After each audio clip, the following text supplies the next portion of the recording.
Hello friends, special food with आरतीमध्ये तुमचं मनापासून स्वागत. तर आज आपण बघणार आहोत मस्त असे काळे गुलाबजामुन एकदम सोप्या पद्धतीने आणि योग्य प्रमाणात आपण हे गुलाबजाम करणार आहोत. तर सगळ्यांनाच आवडतात असे गुलाबजामुन आणि आता सर्रास बर्थडे पार्टीमध्ये म्हणा किंवा लग्नामध्ये अशा पद्धतीचे गुलाबजाम आपल्याला खायला मिळतात. तर तेच गुलाबजाम आपण आता घरी ट्राय करणार आहोत. एकदम सोप्या पद्धतीने खूप छान तयार होतात. तर त्याच्यासाठी मी इथं पातेल्यामध्ये 2 वाटी साखर घेतलेली आहे. तुम्ही कप देखील घेऊ शकता. त्याचप्रमाणे म्हणजे कपाच्या प्रमाणे ह्या वस्तू मोजून घ्यायच्या. 2 वाटी साखर घेतली की त्याच्यामध्ये 2 वाटी पाणी टाकायचं. म्हणजे समप्रमाणात आपल्याला हा म्हणजे साखरेमध्ये पाणी ओतून घ्यायचं आणि पाक मीडियम गॅसवर हा उकळायला ठेवायचा. त्याच्यामध्ये पाव चमचा केसर म्हणजे 10 ते 12 काड्या केशरच्या टाकायच्या आणि अखंड 3 ते 4 वेलची मी इथं फक्त थोडीशी सोलून घेतली आणि ती टाकलेली आहे. बारीक वेलची पावडर असेल तर ती पण टाकली तरी चालते. आता इथं गुलाबजाम करायला घेऊया. तोपर्यंत आपला पाक तयार होईल. 1 वाटी खवा घ्यायचा. त्याच वाटीने प्रमाण हे घेतलेलं आहे. सेम वाटी वापरायची आपल्याला किंवा 1 कप घेतलं तुम्ही त्या वाटीने सगळं प्रमाण घ्यायचं आहे. आता इथं 1 वाटी खवा घेतला आहे. खवा छान किसून घ्यायचा. म्हणजे जेणेकरून काय होतं मध्येच कुठेतरी गाठी येत नाहीत किंवा कुठेतरी थोडंसं कडक असेल तर ते निघून जातं. तर अशा पद्धतीने छान किसून घ्यायचा जेणेकरून गुलाबजामुन खूप छान आणि सॉफ्ट होतात. म्हणजे मळताना काहीही प्रॉब्लेम येत नाही. तर 1 वाटी खवा त्याच्यामध्ये पाव वाटी पनीर किसलेलं आहे. पनीर टाकायचं आहे पाव वाटी आणि पाव वाटी मैदा. आता इथं सोडा टाकलेला आहे मी खायचा सोडा. एकदम 2 चिमूट टाकायचा आहे. एकदम जास्त टाकायचं नाही.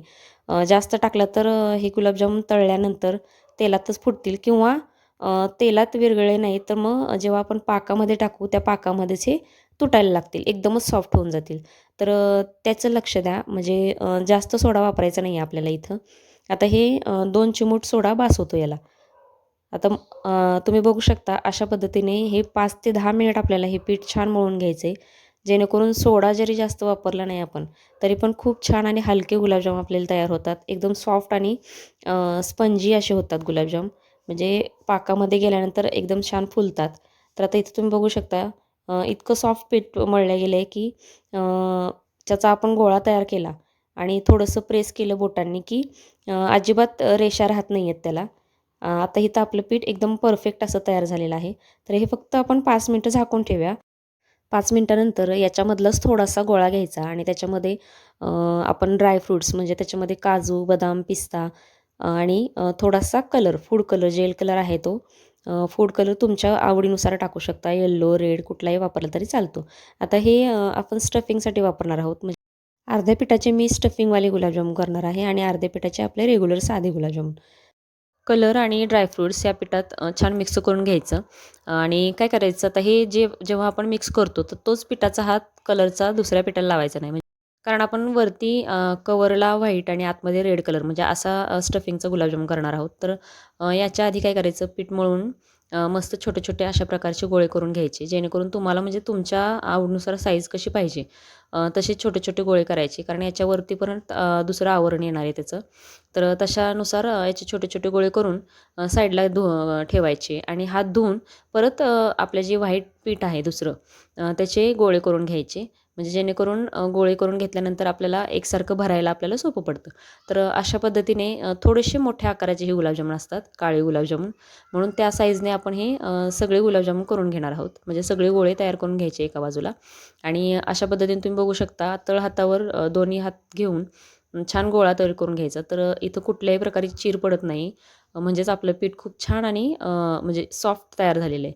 तर अशा पद्धतीने जसं आपण पुरणाचं सारण भरतो, तशा पद्धतीने हे पीठ म्हणजे आतला गोळा त्याच्यात भरून छान मळून घ्यायचा. तर काही म्हणजे चिरा वगैरे पडत नाही.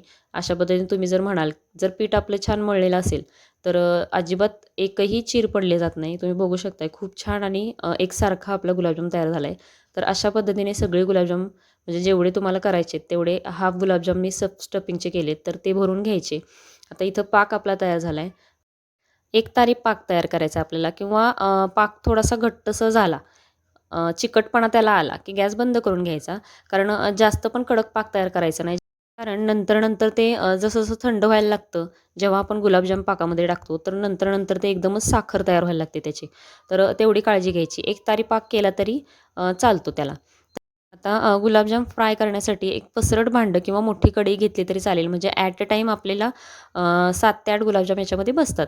तर मोठी कढई घेतल्यानंतर हे हलवायला पण सोपं पडतं. आता इथं एकदम जास्त फुल फ्लेमवर आपल्याला गुलाबजाम फ्राय करायचे नाही. तर तेल गरम करायचं आणि एकदम मीडियम म्हणजे एकदम मंद गॅस ठेवायचा आणि गुलाबजाम हे फ्राय करून घ्यायचे. कारण काय होतं जर एकदम फुल गॅसवर आपण जर तळलं तर हे मधून कच्चे राहतात आणि वरतून एकदम लगेच काळे होतात. तर अशा पद्धतीने हे छान थोडेसे ब्राऊन होईपर्यंत तळायचे. तळतानाच एकदम काळे करायचे नाही. कारण काय होतं आपण गरम पाकातच ते टाकणार आहोत. तर ते नंतर थोडासा त्याचा कलर चेंज होतो. तर इथं पाक कोमट आहे. कोमट असतानाच तळलेले डायरेक्ट गुलाबजाम मी पाकात टाकलेत. मग असे केल्यानंतर लगेच ते म्हणजे सॉफ्ट होतात आणि खूप छान फुलतात हे गुलाबजाम. तर नक्की ट्राय करा ही रेसिपी आणि तुम्ही बघू शकता खूप छान आणि सॉफ्ट जाळीदार असे गुलाबजाम आपले तयार झालेत. तर नक्की ट्राय करा आणि रेसिपी आवडल्यास चॅनलला सबस्क्राईब करा आणि रेसिपी आवडली तर तुमच्या फ्रेंड्सबरोबर, रिलेटिव्हजबरोबर नक्की शेअर करा.